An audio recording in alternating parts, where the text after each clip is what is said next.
Mga kapuso, pasintabi po, sensitibo ang video na inyong mapapanood. Sa Zamboanga del Sur, dalawang lalaking nagmamagandang loob lang sana sa gitna ng gulo, ang nasaksak pa. Sa gitna ng rumble, isang lalaki ang bigla na lang natumba, habang isa pa sa likod niya, napaupo naman sa kalsada. Ang dalawa, nasaksak na pala sa nangyaring rumble. Agad silang sinugod sa ospital, pero idineklarang dead on arrival ang lalaking 2 beses natumba. Critical naman ang isa pang lalaki. Patuloy pang pinaghahanap ang mga suspect. Pag-usapan natin ang insidenteng yan. Ask me, ask Attorney Gabby.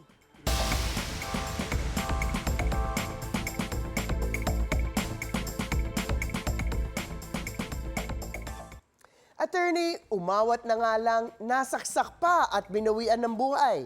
Ano ba ang habol ng mga biktimang tumulong lang sa gulo pero napahamak gaya nito? Well, sa umpisa kung wala pang nagkakasakitan, ang krimen sa sitwasyon na medyo nagkakagulo ang maraming tao, specifically 3 or more ay isang matatawag natin na tumult, isang magulong disturbance of the public order. At ito ay mahahanap sa Article 153 of the Revised Penal Code. Ito ay isang krimen ng mga taong nanggugulo sa isang public performance, function, or gathering, disturbing the peace, kumbaga, ng maraming tao. Paano naman kung nagkaroon ng sakitan at saksakan? Well, mabuti kung may CCTV o nakahagip na camera, madaling matunton kung sino-sino ang gumawa ng krimen. Of course, pananagutan ng pagkamatay ng biktima at magkakaroon ng dagdag na kasong murder o homicide depende sa mga pangyayari. Pero kung hindi malaman kung sino talaga ang responsable para sa mga injury at pagkamatay, merong actually krimen sa Article 252 ng Revised Penal Code na tinatawag na death or physical injuries in a tumultuous affray. Ito yung krimen sa isang rambulan at merong nasaktan o namatay at hindi malalaman kung sino ba talaga ang nanakit sa biktima. Ang mangyayari, lahat ng involved na mukhang nakasakit, lahat nung parang nag-lay hands on the victim ay makakasuhan, pero syempre mas mababa ang penalty. Mas mataas ang penalty for murder or homicide kung maa-identify ang killer mismo.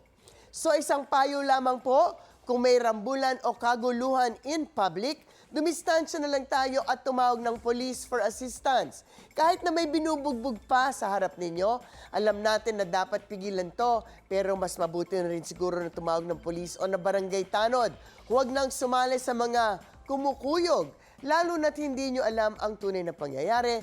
Dahil sa mga ganitong sitwasyon, lahat kayo na nagbuhat ng kamay sa nasaktan o namatay ay magkakaroon ng liabilidad sa pangyayari, or even worse, baka kayo ang masaktan o mamatay sa mga tinatawag na tumult or disturbance tulad na to.